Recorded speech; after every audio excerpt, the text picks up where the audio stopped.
Hello friends, welcome back to my YouTube channel. ಇವತ್ತಿನ video ಏನಪ್ಪ ಅಂದರೆ ನಿಮಗೆ ಟೈಮ್ಲೈನ್ ನೋಡಿ ಗೊತ್ತಾಗಿರುತ್ತೆ ಏನಂತ. ಇವತ್ತು ಕಿಚನ್ ಮೇಕ್ ಓವರ್ ಮಾಡೋಣ ಅಂತ. ಆಲ್ಮೋಸ್ಟ್ ಇವಾಗ 4 ಗಂಟೆ 5 ನಿಮಿಷ ಆಗಿದೆ. ನೋಡೋಣ ಎಷ್ಟು ಗಂಟೆಗೆ ಮುಗಿಯುತ್ತೆ ಅಂತ. ಇವಾಗ ಬಾಕ್ಸಸ್ ಎಲ್ಲ ತೆಗೆದು ಅದರಲ್ಲಿರೋದನ್ನೆಲ್ಲ ತೆಗೆದುಬಿಟ್ಟು ವಾಶ್ ಮಾಡಿ ಇಟ್ಟಿದ್ದೀನಿ. ಇವಾಗ ಸ್ಟಾರ್ಟ್ ಮಾಡ್ಕೊಳ್ಳೋಣ. ವಿಡಿಯೋ ಸ್ಟಾರ್ಟ್ ಮಾಡೋದಕ್ಕಿಂತ ಮುಂಚೆ ಯಾರೆಲ್ಲ ನನ್ನ ಚಾನಲ್ನ ಹೊಸದಾಗಿ ನೋಡ್ತಾ ಇದ್ದೀರಾ, ಪ್ಲೀಸ್ ಸಬ್ಸ್ಕ್ರೈಬ್ ಮಾಡಿಕೊಂಡು ಸಪೋರ್ಟ್ ಮಾಡಿ. ಇವಾಗ ವಿಡಿಯೋ ಸ್ಟಾರ್ಟ್ ಮಾಡೋಣ. 1 ಮಂತ್ ಬ್ಯಾಕು ನಮ್ಮ ಕಿಚನ್ನು ಈ ಥರ ಇತ್ತು. ನಾನು ಕಿಚನ್ ಮೇಕ್ ಓವರ್ ಮಾಡ್ಕೊಳ್ಳೋಣ ಅಂತ ಅಂದ್ಕೊಂಡಾಗ ಈ ಥರ ಇತ್ತು. ಅಂದರೆ ನಾವು ಪೂಜೆ ಮಾಡಿಸೋದಕ್ಕಿಂತ ಮುಂಚೆ ಹಿಂಗಿದ್ರು ಮನೆಗೆ ಪೂಜೆ ಮಾಡಿಸಿದ್ವಲ್ಲ, ಆವಾಗ ಮನೆಯೆಲ್ಲ ಕ್ಲೀನ್ ಮಾಡ್ಕೊಂಡ್ವಲ್ಲ, ಆವಾಗ ಪೇಂಟಿಂಗ್ ಬಣ್ಣ ಎಲ್ಲ ಹಾಕ್ಬಿಡೋಣ, ನೆಕ್ಸ್ಟು ಪೂಜೆ ಎಲ್ಲ ಮುಗಿದ್ಮೇಲೆ ಕಿಚನ್ ಮೇಕ್ ಓವರ್ ಮಾಡ್ಕೊಂಡ್ರಾಗತ್ತೆ ಅಂತ ಅಂದ್ಕೊಂಡೆ. ಆದರೆ ಆವಾಗ ಆಗಲೇ ಇಲ್ಲ ಮಾಡ್ಕೊಳ್ಳೋದಕ್ಕೆ. ಇವಾಗ ಬಣ್ಣ ಹೊಡೆದಲೇ ಆಲ್ಮೋಸ್ಟ್ ಒಂದು 1 ಮಂತ್ ಆಗ್ತಾ 1 ಮಂತ್ ಮೇಲೇ ಆಗ್ತಿದೆ. ಇದು ಆವಾಗ ಮಾಡ್ಕೊಂಡಿದ್ದು ವೀಡಿಯೋ. ಇವರು ನಮ್ಮ ಹಸ್ಬೆಂಡ್ ಬಣ್ಣ ಎಲ್ಲ ಹೊಡೆದ್ರು. ವೀಡಿಯೋಗೆ ಫಸ್ಟು ಒಂಥರ ಇದು ಬೂದಾಗಿ ಕಾಣಿಸ್ತಿತ್ತು. ಇವಾಗ ನನಗೆ ಏಕೋ ಈ ಕಲರ್ ಓಕೆ ಅನ್ನಿಸ್ತಿಲ್ಲ, ಮುಂಚೆ ಕಲರೇ ಇರಬೇಕಿತ್ತು ಅಂತ ಅನ್ನಿಸ್ತಿತ್ತು. ನಾನು ಪರ್ಪಲ್ ಪಿಂಕ್ ಮಿಕ್ಸ್ ಇರುತ್ತಲ್ಲ ಅದನ್ನು ತೊಗೊಬರೋಕ್ಕೆ ಹೇಳಿದ್ದೆ.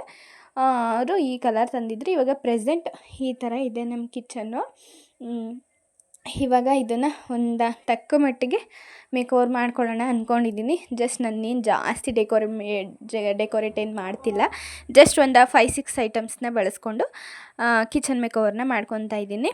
ಇವಾಗ ಹಾಗೆ ಸುಮಾರಾಗಿ ಧೂಳನ್ನು ಸರಿಕೊತಾ ಇದ್ದೀನಿ. ನಿನ್ನೆ ನಾನು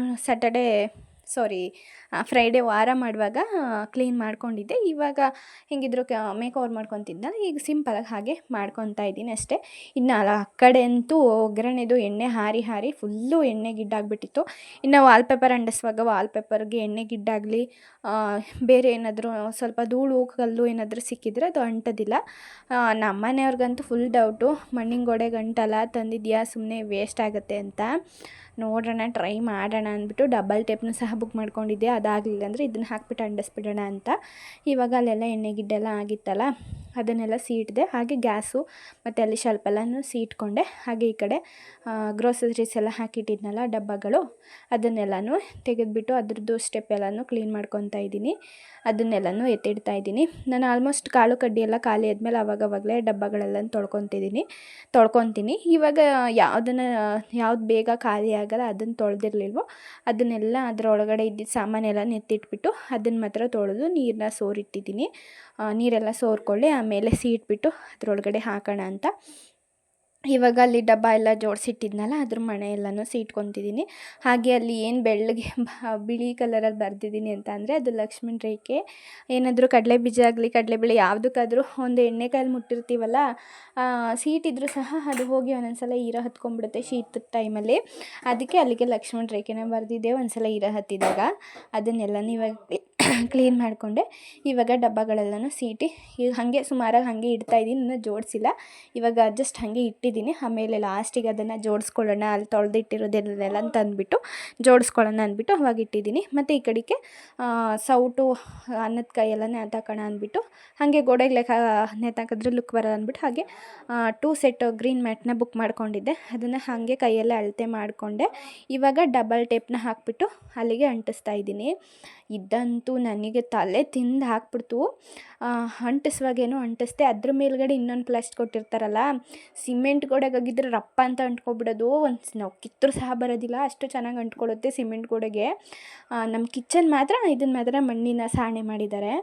ಅದ್ರ ಮೇಲ್ಗಡೆ ಪ್ಲಾಸ್ಟ್ ತೆಗಿವಾಗಂತೂ ಈ ಕಡೆ ಬಿಟ್ಟರೆ ಕೈಗೆ ಅಂಟ್ಕೊಳ್ಳೋದು, ಆ ಕಡೆ ಬಿಟ್ಟರೆ ಎದ್ದೆ ಬರೋದು, ಆ ಥರ ತಲೆ ತಿಂದುಬಿಡ್ತು. ಸುಮಾರು ಒಂದು 3 ನಿಮಿಷನೇ ತೊಗೊಂತು ಅದೊಂದು ಪ್ಲಾಸ್ಟ್ ಅಂಟಿಸೋಕ್ಕೆ. ಮೇಲ್ಗಡೆಗೆ ಫುಲ್ಲು ಲಾಂಗಾಗಿ ಅಂಟಿಸ್ದೆ, ಇನ್ನು ಕೆಳಗಡೆಗೆ 3 ಡಾಟ್ಸ್ ಅಂಟಿಸ್ದೆ. ಇಲ್ಲಿ ಈ ಕಡೆ ತುದಿಗೊಂದು, ಹಾಗೆ ಮಧ್ಯ ಒಂದು, ಮತ್ತು ಆ ಕಡೆ ಲಾಸ್ಟ್ಗೊಂದು ಅಂಟಿಸ್ದೆ. ಇದ್ರ ಮೇಲ್ಗಡೆ ಹುಕ್ ಬರುತ್ತಲ್ಲ ಅದನ್ನು ಹಾಕ್ಬಿಟ್ಟು ಸೌಟೆಲ್ಲನ ಹಾಕೋಣ ಅಂತ. ಆದರೂ ಅಲ್ಲೊಂದು ಸ್ವಲ್ಪ ಮಧ್ಯಲಿಂದ ಸ್ವಲ್ಪ ಒಬ್ಬೋ ಥರ ಆಯಿತು. ಏನು ಮಾಡೋಕ್ಕೋ ಗೋಡೆ ಒಂದು ಸಮ ಇಲ್ಲ, ಒಂದು ಸಮ ಇದು ಮಾಡಿಲ್ಲ. ಒಂದೊಂದು ಕಡೆ ಒಂದು ಸಮ ಇದೆ, ಒಂದೊಂದು ಕಡೆ ಒಂದು ಸಮ ಇಲ್ಲದೆ ಇರೋದ್ರಿಂದಾಗಿ ಸ್ವಲ್ಪ ಪ್ರಾಬ್ಲಮ್ ಆಯಿತು.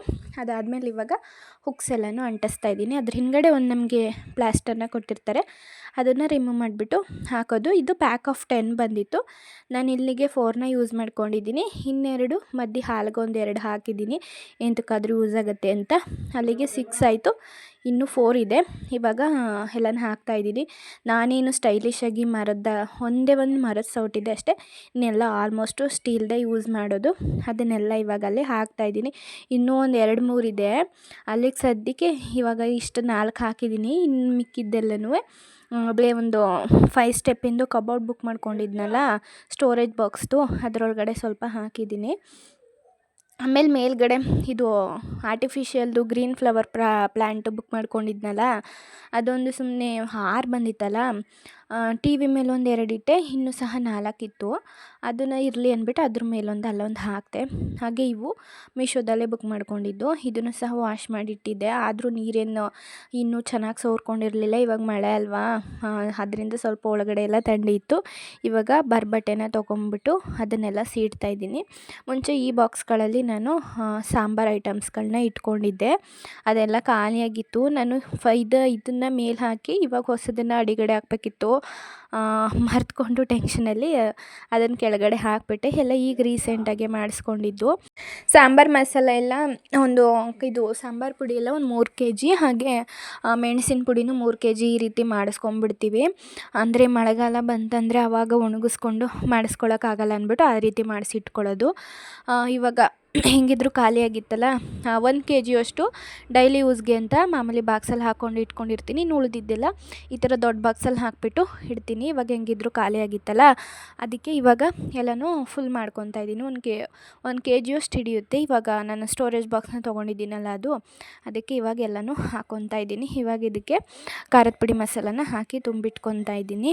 ಇವಾಗ ಅಲ್ಲಿಗೆ ಜೋಡಿಸ್ಕೊಳ್ಳೋಣ ಅಂತ ಬಾಕ್ಸ್ಗಳನ್ನ ಇಟ್ಕೊತಾ ಇದ್ದೀನಿ. ನಾನೇನು ಜಾಸ್ತಿ ಕಂಟೈನರ್ ಬಾಕ್ಸ್ಗಳನ್ನ ಬುಕ್ ಮಾಡ್ಕೊಂಡಿರಲಿಲ್ಲ. ಪ್ಯಾಕ್ ಆಫ್ 6 ಬಂದಿತ್ತು. ಇದಕ್ಕೆ ನಾನು 240 ರೂಪೀಸ್ ಏನೋ ಕೊಟ್ಟೆ. ನೀವು ಆನ್ಲೈನ್ ಪೇಮೆಂಟ್ ಮಾಡಿದ್ರೆ ಒಂದು 30 ರೂಪಾಯಿ 20 ರೂಪಾಯಿ ಕಡಿಮೆ ಬೀಳುತ್ತೆ. ಕ್ಯಾಶ್ ಆನ್ ಡೆಲಿವರಿ ಆದರೆ ಒಂದು 30-20 ರೂಪಾಯಿ ಜಾಸ್ತಿ ಬೀಳುತ್ತೆ. ಹಾಗೆ ಇವಾಗ ಸಿಂಪಲಾಗಿ ಎಲ್ಲನೂ ಜೋಡಿಸ್ಕೊತಾ ಇದ್ದೀನಿ. ಇನ್ನೂ ಸ್ವಲ್ಪ ಬಾಕ್ಸ್ಗಳನ್ನ ಇಡಬೇಕು. ಏನಂದರೆ ರೇಷನ್ಸ್ ಸ್ವಲ್ಪ ನಾವು 1 ತಿಂಗ್ಳಿಗೆ ಒಂದ್ಸತಿ ಅಲ್ವಾ ಎಲ್ಲರೂ ಮಾಮೂಲಿ ತೊಗೊಳ್ಳೋದು, ಹಾಗೆ ಗ್ರೋಸರೀಸ್ ಎಲ್ಲ ಖಾಲಿಯಾಗಿತ್ತು. ಇವಾಗ ಸದ್ಯಕ್ಕೆ ಎಷ್ಟಿದೆ ಅಷ್ಟನ್ನು ಇಟ್ಕೊಂಡಿದ್ದೀನಿ. ಇವಾಗ ನೆಕ್ಸ್ಟ್ ಸಂತೆ ಬಂದಾಗ ಗ್ರೋಸರೀಸ್ ಎಲ್ಲ ತರಬೇಕು. ಆವಾಗ ಸ್ವಲ್ಪ ತುಂಬಿಟ್ಟು ಎಲ್ಲನೂ ಇನ್ನೊಂದು ಸ್ವಲ್ಪ ಗ್ರೋಸರಿ ಬಾಕ್ಸ್ಗಳಿಗೆಲ್ಲ ಹಾಕಿಬಿಟ್ಟು ಇಡಬೇಕು. ಇವಾಗ ಇದನ್ನು ಮಸಾಲೆ ಬಾಕ್ಸ್ ಅಂದರೆ ಪಲಾವಿಗೆ ಬಳಸೋವಂಥ ಮಸಾಲೆ ಬಾಕ್ಸ್ಗಳು, ಹಾಗೆ ಚಿಕನ್ ಸಾಂಬಾರಿಗೆ, ಬಿರಿಯಾನಿಗೆ ಅದಕ್ಕೆಲ್ಲ ಒಂದೇ ಮಸಾಲೆ ಎಲ್ಲ ಬಳಸೋದು.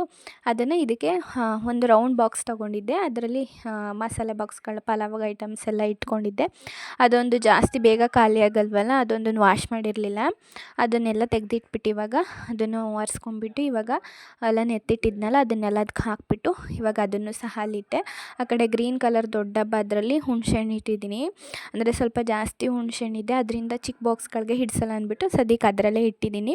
ನೆಕ್ಸ್ಟ್ ಖಾರ ಪುಡಿ ಮಸಾಲ ಹಾಕಿದ್ನಲ್ಲ ಅದಕ್ಕೆ ಟ್ರಾನ್ಸ್ಫರ್ ಮಾಡ್ಕೊಂಡ್ರೆ ಆಯಿತು ಅಂತ ಅಂದ್ಬಿಟ್ಟು ಬಿಸಿಲು ಬಂದಾಗ ಒಣಗಿಸಿ ಇಟ್ಕೊಂಡ್ಬಿಟ್ಟು ಇವಾಗ ಫೈನಲಾಗಿ ವಾಲ್ಪೇಪರ್ನ ಹಾಕೋಣ ಅಂತ ಇವಾಗ ಬಂದರು ನೋಡಿ ನಮ್ಮ ಹಸ್ಬೆಂಡು. ಇಷ್ಟೊತ್ತವರೆಗೂ ನಾನು ಒಬ್ಬಳೇ ಎಲ್ಲನೂ ಕ್ಲೀನ್ ಮಾಡಿಕೊಂಡು ಹಾಗೆ ವೀಡಿಯೋಸ್ನೂ ಮಾಡಿಕೊಂಡು ಸ್ಟ್ಯಾಂಡ್ನ ಆ ಕಡೆಯಿಂದ ಈ ಕಡೆ ಇಟ್ಕೊಳ್ಳೋದು, ಈ ಕಡೆಯಿಂದ ಆ ಕಡೆ ಹೆಂಗೋ ಮ್ಯಾನೇಜ್ ಮಾಡಿಕೊಂಡು ನಾನು ಒಬ್ಬಳೇ ಎಲ್ಲನೂ ಮಾಡ್ಕೊತಾ ಇದ್ದೆ. ಸ್ವಲ್ಪ ಬನ್ನಿ ಕಿಚನ್ ಮೇಕ್ ಓವರ್ ಮಾಡ್ಕೊಳ್ಳೋದಕ್ಕಾದರೂ ವೀಡಿಯೋ ಮಾಡಿಕೊಡಿ ಅಂದೆ. ಇಲ್ಲ ನಂಗೆ ಕೆಲಸ ಇದೆ ಅಂತ ಬರಲಿಲ್ಲ. ಇವಾಗ ಫೈನಲಿ ವಾಲ್ಪೇಪರ್ ಹಾಕೋದಕ್ಕೆ ಅಂತ ಬಂದರು. ಹೆಂಗೋ ಕಷ್ಟಪಟ್ಟು ಅದೇ ಒಂದು 1/2 hour ಹಿಡಿದ್ಬಿಟ್ಟು ವಾಲ್ಪೇಪರ್ ಹಾಕೋದು. ಹೆಂಗೋ ಆಗ್ತಾ ಆದರೂ ಮಧ್ಯದಲ್ಲಿ ಸ್ವಲ್ಪ ಬಬಲ್ಸ್ ಬಂದಿದೆ. ಹೆಂಗೋ ಒಟ್ಟಿಗೆ ಸುಮಾರಾಗಿ ಹಾಕಿದ್ದೀವಿ. ಹಾಗೆ ಮೇಲ್ಗಡೆ ಸ್ಟೆಪ್ಪಿಗೆ ಲಾಸ್ಟ್ ವಾಲ್ಪೇಪರ್ಗೆ ಡಬಲ್ ಟೇಪ್ನ ಹಾಕಿದ್ದೀನಿ. ಡಬಲ್ ಟೇಪ್ ಖಾಲಿ ಆಗಿಬಿಡ್ತು. ಮತ್ತೆ ಇನ್ನೊಂದನ್ನು ಬುಕ್ ಮಾಡಿಕೊಂಡು ಸುತ್ತಲೂ ಅಂಟಿಸ್ಬೇಕು, ಇಲ್ಲಾಂದರೆ ಬಿಟ್ಕೊಂಡ್ಬಂದ್ಬಿಡುತ್ತೆ. ಆಮೇಲೆ ಇದೊಂದು ಸ್ಟೀಲ್ದು ಸ್ಟ್ಯಾಂಡ್ ಬುಕ್ ಮಾಡ್ಕೊಂಡಿದ್ನಲ್ಲ, ಇದೊಂದು ಸ್ವಲ್ಪ ಕಿಚನ್ಗೆ ಒಂಥರ ಎಕ್ಸ್ಟ್ರಾ ಲುಕ್ ಕೊಡುತ್ತೆ ಅಂದ್ಬಿಟ್ಟು ಅದರದ್ದೇ ರೋಟ್ ಬಂದಿತ್ತಲ್ಲ, ಅದೇ ರೋಟ್ನ ಅಂಟಿಸ್ಬೋಣ ಅಂದ್ಬಿಟ್ಟು ಆ ರೋಟ್ನ ಅದ್ರ ಸೈಜ್ಗೆ ಕಟ್ ಮಾಡಿಕೊಂಡೆ. ವಾಲ್ಪೇಪರ್ ನಾನು ಇದನ್ನು 4 ಬುಕ್ ಮಾಡಿದ್ದೆ, 3 ಬೇಜಾನಾಗೋಯ್ತು. ಇದು ತುಂಬಾ ಲಾಂಗ್ ಬಂದಿತ್ತು. ಒಂದು ಪೀಸ್ಗೆ 110 ರೂಪೀಸ್ ಏನೋ ಬಿದ್ದಿತ್ತು. ಮಾತ್ರ ಕ್ವಾಲಿಟಿ ವೈಸ್ ಅಂತೂ ಸೈಜ್ ವೈಸಲ್ಲಿ ಮಾತ್ರ ಸೂಪರಾಗಿದೆ. 10 ಆಫ್ 10 ಕೊಡ್ಬೋದು ಇದಕ್ಕೆ. ತುಂಬಾ ಲಾಂಗ್ ಇದೆ, ಈ ಗೋಡೆಯಿಂದ ಆ ಗೋಡೆವರೆಗೂ ಲಾಂಗ್ ಆಯಿತು. ನನಗೆ 3 ಪೀಸ್ ಸಾಕಾಯಿತು ಕಿಚನ್ ವಾಲ್ಗೆ ಹಾಕೋದಕ್ಕೆ. ಹಾಗೆ ಅದರಲ್ಲಿ ಸ್ವಲ್ಪ ಉಳಿದಿತ್ತಲ್ಲ ಅದರ ಒಟ್ಟಿಗೆ ಒಂದು ಸ್ವಲ್ಪ ಅಂಟಿಸ್ಕೊಳ್ಳೋಣ ಅಂತ ಅಳತೆ ಮಾಡಿಕೊಂಡು ಅದಕ್ಕೆ ಎಷ್ಟು ಬೇಕು ಅಷ್ಟನ್ನು ಕಟ್ ಮಾಡ್ಕೊತಾ ಇದ್ದೀನಿ.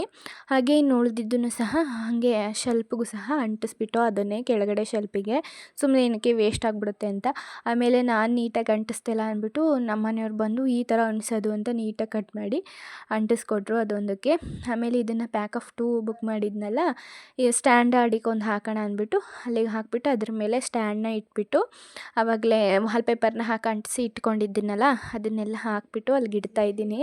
ವಾಲ್ಪೇಪರ್ ಅಂಟಿಸಿದ್ದ ರ್ಯಾಕ್ಗಳನ್ನೆಲ್ಲ ಅದ್ರ ಮೇಲೆ ಇಡ್ತಾಯಿದ್ದೀನಿ. ಹಾಗೆ ಹಾಗೆ ಇಟ್ಬಿಟ್ರೆ ಒಂಥರ ಲುಕ್ ಚೆನ್ನಾಗಿ ಕಾಣೋಣ ಅಂದ್ಬಿಟ್ಟು ವಾಲ್ಪೇಪರ್ ಹೆಂಗೂ ಮಿಕ್ಕಿತ್ತಲ್ಲ ಅದನ್ನು ಅಂಟಿಸ್ಬಿಟ್ಟು ಇಡ್ತಿದ್ದೀನಿ.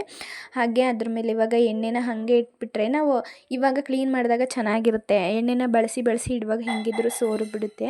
ಅದಕ್ಕೆ ಅದು ಕೆಳಗಡೆ ಒಂದು ಪುಟ್ಟ ಪ್ಲೇಟ್ನ ಇಟ್ಬಿಟ್ಟು ಅದ್ರ ಮೇಲೆ ಎಣ್ಣೆನ ಇಟ್ಟರೆ ಸ್ವಲ್ಪನೂ ಅಲ್ಲಿ ಗಲೀಜು ಆಗೋಲ್ಲ, ಹಾಗೆ ಎಣ್ಣೆನೂ ಅಲ್ಲೆಲ್ಲ ಲೀಕು ಆಗೋದಿಲ್ಲ. ಹಾಗೆ ಅದ್ರ ಸ್ಟ್ಯಾಂಡ್ ಮೇಲೆಲ್ಲ ಜೋಡಿಸಿದ ವಿಡಿಯೋ ಮಾಡಿಕೊಂಡೇ ಇಲ್ಲ, ನಾನು ಆನ್ ಮಾಡಿದ್ದೀನಿ ಅಂದ್ಕೊಂಡು ಆನ್ ಮಾಡೇ ಇಲ್ಲ. ಹಾಗೆ ಅಲ್ಲಿ ಈ ಸ್ಟೀಲ್ ಬಾಕ್ಸ್ನ ಇಟ್ಟಿದ್ದೀನಲ್ಲ ಅದೇನು ಬುಕ್ ಮಾಡ್ಕೊಂಡಿದ್ದಲ್ಲ, ಮನೇಲಿ ಒಂದು ಪುಟ್ಟ ಸ್ಟೀಲ್ ಬಾಕ್ಸ್ ಇತ್ತು, ಅದನ್ನೇ ಅಲ್ಲಿ ಲೈಟರು, ಕತ್ರಿ, ಸೀಸರ್ ಎಲ್ಲ ಹಾಕ್ಕೊಳ್ಳೋಕ್ಕೆ ಅಂತ ಯೂಸ್ ಮಾಡಿಕೊಂಡೆ. ಈ ಕಡೆ ಸೈಡ್ ಒಂದು ಸಲ ಇಟ್ಟು ನೋಡಿದೆ, ಅದ್ಯಾಕೋ ಚೆನ್ನಾಗಿ ಕಾಣಿಸ್ತಿಲ್ಲ, ಅದಕ್ಕೆ ಈ ಕಡೆ ಇಟ್ಟೆ. ಓಕೆ, ಹೇಗೋ ಒಂದು ಮಟ್ಟಿಗೆ ಮಾಡಿದ್ದೀನಿ. ಯಾವ ರೀತಿ ಬಂದಿದೆ ಅಂತ ಕಮೆಂಟ್ ಮಾಡಿ. ಓಕೆ, ಇವಾಗ ಹೋಗಿ ಯಾವ ರೀತಿ ಕಿಚನ್ ಮೇಕ್ ಓವರ್ ಬಂದಿದೆ ಅಂತ ವಿಡಿಯೋ ನೋಡ್ಕೊಂಬನ್ನಿ.